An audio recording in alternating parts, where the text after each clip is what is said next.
Hello, Mark. My name is Claire, and my Chinese name is Gao Jiawei. I'm freshman. My student number is 51. The speech title is Connected but Alone, and the speaker is Sherry Turkle. Just a moment ago, my daughter Rebecca texted me for good luck. Her text said, "Mom, you were rock. I love this." Getting that text was like getting a hug. And so there you have it. I embodied the central paradox. I'm a woman who loves getting texts, who's going to tell you that too many of them can be the problem. Actually, that reminder of my daughter brings me to the beginning of my story. 1999, when I gave my first TED Talk, Rebecca was 5 years old, and she was sitting right here in the front row.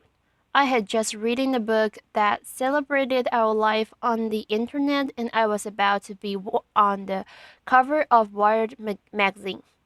In those heady days, we were experimenting with chat rooms and online virtual communities. We were exploring different aspects of ourselves. And then we unplugged it. I was excited. And as a psychologist, what excited me most was the idea that we would use what we learned in the virtual world about ourselves, about our identity to live better lives in the real world. Now, fast forward to 2012, I'm back here on the test stage again. My daughter's 20. She's a college student. She sleeps with her cell phone. So do I. And I have just written a new book, but this time is not one that will get me on the cover of Wired magazine. So, what happened?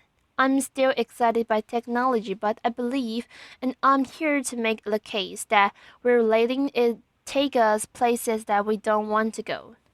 Over the past 15 years, I have studied technologies of mobile communication and I have interviewed hundreds and hundreds of people, young and old, about their plugged-in lives. And what I found that is our little devices, those little devices in our pockets are so psychologically powerful that they don't only change what we do, they change who we are. Some of the things we do now with our devices are things that only a few years ago we would have found odd or disturbing, but they have quickly come to seem familiar, just how we do things. So, just to take some quick examples, people text or do email during corporate board meetings. They text and shop and go on Facebook during classes, during presentations, actually during all meetings. People talk to me about the important new skill of making eye contact while you're texting, laughter. People explain to me that it's hard, but that it can be done. Parents text and do email at breakfast and at dinner while their children complain about not having their parents' full attention. But then these same children deny each other their full attention. This is a recent shot of my daughter and her friends being together while not being together. And we even text at funerals. I studied this. We remove ourselves from our grief or from our reverie and we go into our phones. Why does this matter? It matters to me because I think we're setting ourselves up for trouble. Trouble certainly in how we related to each other, but also trouble in how we related to ourselves and our capacity for self-reflection. We're getting used to a new way of being alone together. People want to be with each other, but also elsewhere connected to all the different places they want to be. People want to customize their lives. They want to go in and out of all the places they are because the thing that matters most to them is control over where they put their attention. So you want to go to that board meeting, but you only want to pay attention to the bits that interest you. And some people think that's a good thing, but you can end up hiding from each other, even as we're all constantly connected to each other. A 50-year-old businessman lamented to me that he feels he doesn't have colleagues anymore at work. When he goes to work, he doesn't stop by by to talk to anybody. He doesn't call, and he says he doesn't want to interrupt his colleagues because he says they're too busy on their email. But then he stops himself and he says, "You know, I'm not telling you the truth. I'm the one who doesn't want to be interrupted. I think I should want to, but actually, I'd rather just do things on my Blackberry." Across the generations, I see that people can't get enough of each other, if and only if they can have each other at a distance. In amounts they can control, I call it the Goldilocks effect. Not too close, not too far, just right. But what might feel just right for that middle-aged executive can be a problem for a adolescent who needs to develop face-to-face relationships. An 18-year-old boy who uses texting for almost everything says to me wistfully, someday, but certainly not now, I'd like to learn how to have a conversation." When I ask people what's wrong with having a conversation, people say, "I will tell you what's wrong with having a conversation. It takes place in real time and you can't control what you're going to say. So that's the bottom line. Texting, email, posting, all of these things let us present the self as we want to be. We get to edit, and that means we get to delete. And that means we get to retouch. The face, the voice, the flesh, the body. Not too little, not too much, just right. Human relationships are rich and they're messy, and they're demanding, and we clean them up with technology. And when we do, one of the things that happen is that we sacrifice conversation for mere connection. We shortchange ourselves, and over time we seem to forget this, or we seem to stop caring. I was caught off guard when Stephen Colbert asked me a profound question. A profound question. He said, "Don't all those little tweets, don't all those little seeds of online communication add up to one big goal of real conversation?" My answer was no. They don't add up. Connecting is SIP's main work for gathering discrete bits of information. They may work for saying, "I'm thinking about you," or even for saying, "I love you." I mean, look at how I felt when I got that text from my daughter. But they don't really work for learning about each other, for really coming to know and understand each other. And we use conversations with each other to learn how to have conversations with ourselves. So a flight from conversation can really matter because it can compromise our capacity for self-reflection. For kids growing up, that skill is the bedrock of development. Over and over I hear I would rather text than talk, and what I'm seeing is that people get so used to being shortchanged out of real conversation, so used to getting by with less, that they have become almost willing to dispense with people altogether. So, for example, many people share with me this wish that someday a more advanced version of Siri, the digital assistant on Apple's phones, will be more like a best friend, someone who will listen when others won't. I believe this wish reflects a painful truth that I have learned in the past 15 years. That feelings that no one is listening to me is very important in our relationships with technology. That's why it's so appealing to have a Facebook page or a Twitter feed, so many automatic listeners, and the feeling that no one is listening to me make us want to spend time with machines that seem to care about us. We're developing robots, they call them sociable robots. They are specifically designed to be companions to the elderly, to our children, to us. Have we so lost confidence that we will be there for each other? During my research, I worked in nursing homes and I brought in these sociable robots that were designed to give the elderly the feeling that they were understood. And one day I came in and a woman who had lost a child was talking to the robot in the shape of a baby seal. It seemed to be looking in her eyes. It seemed to be following the conversation. It comforted her. and many people found this amazing. But that one woman was trying to make sense of her life with a machine that had no experience of the arc of the human life. That robot put on a great show, and we're vulnerable. People experience pretending empathy as though it were the real thing. So during that moment when the woman was experiencing that pretended empathy, I was thinking that robot can empathize. It doesn't face death. It doesn't know life. And as that woman took comfort in her robot companion, I didn't find it amazing. I found it one of the most rich and complicated moments in my 15 years of work. But when I stepped back, I felt myself at the cold, hard center of a perfect storm. We expected more from technology and less from each other. And I asked myself, why have things come to this? And I believe it's because technology appeals to us most where we are most vulnerable.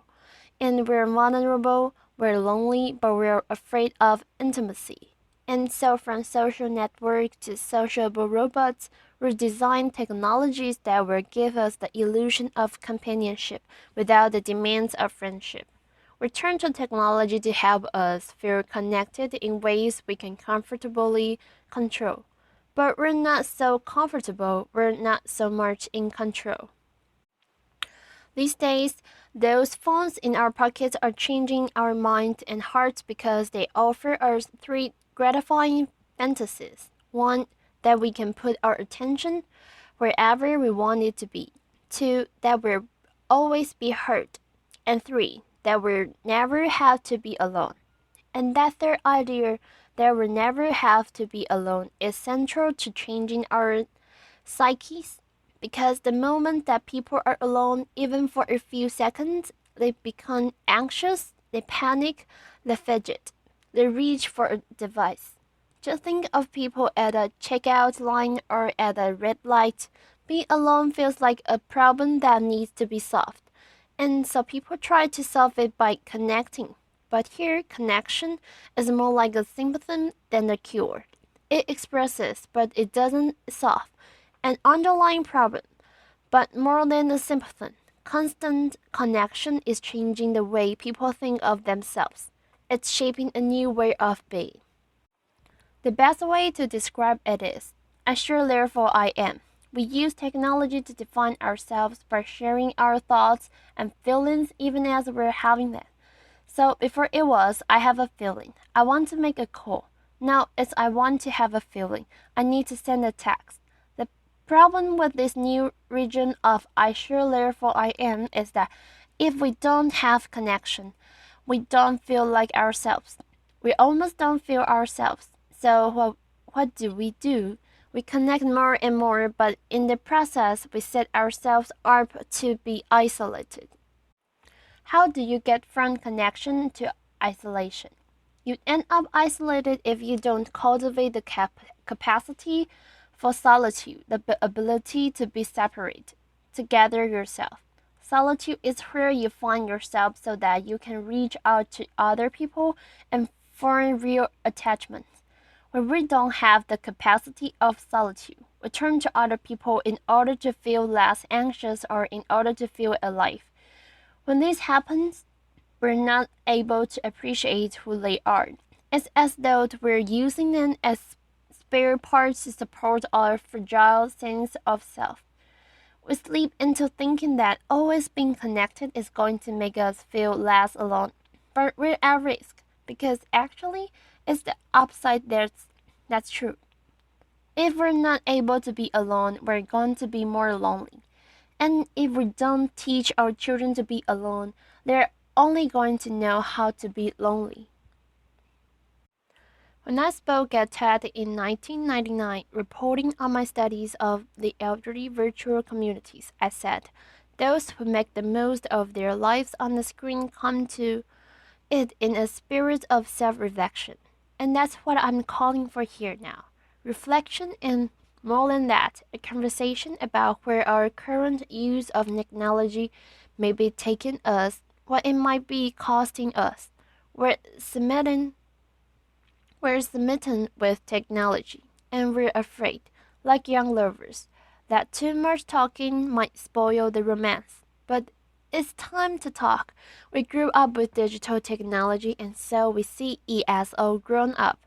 But it's not. It's early days. There's plenty of time for us to reconsider how we use it, how we build it, and I'm not suggesting that we turn away from our devices, just that we develop a more self aware relationship with them, with each other, and with ourselves. I see some first steps. Start thinking of solitude as a good thing. Make room for it. Find ways to demonstrate this as a value to your children. Create sacred spaces at home, the kitchen, the dining room, and reclaim them for conversation. Do the same thing at work. At work, we're so busy communicating that we often don't have time to think. We don't have time to talk about the thing that really matters. Change that. Most important, we all really need to listen to each other, including to the boring bits, because it's when we stumble or hesitate or lose our words that we reveal ourselves to each other. Technology is making a bid to redefine human connection, how we care for each other, how we care for ourselves. But it's also giving us the opportunity to affirm our values and our direction. I'm optimistic. We have everything we need to start. We have each other. And we have the greatest chance of success if we recognize our vulnerability that we listen when technology says it will take something complicated and promises something simpler. So, in my work, I hear that life is hard, relationships are filled with risk, and then there's technology simpler, hopeful, optimistic, ever younger. It's like calling in the cavalry. And ad campaign promises that online and with avatars, you can finally love your friends, love your body, love your life. Online and with avatars. We're drawn to virtual romance, to computer games that seem like words, to the idea that robots were somebody be our true companions. We spend an even on the social network instead of going to the pub with friends. But our fantasies, our substitution have cost us. Now we all need to focus on the many ways technology can lead us back to our real lives, our own bodies, our own communities, our own politics, our own planet. They need us. Let's talk about how we can use digital technology, the technology of our dreams, to make this life the life we can love. Thank you. Applause.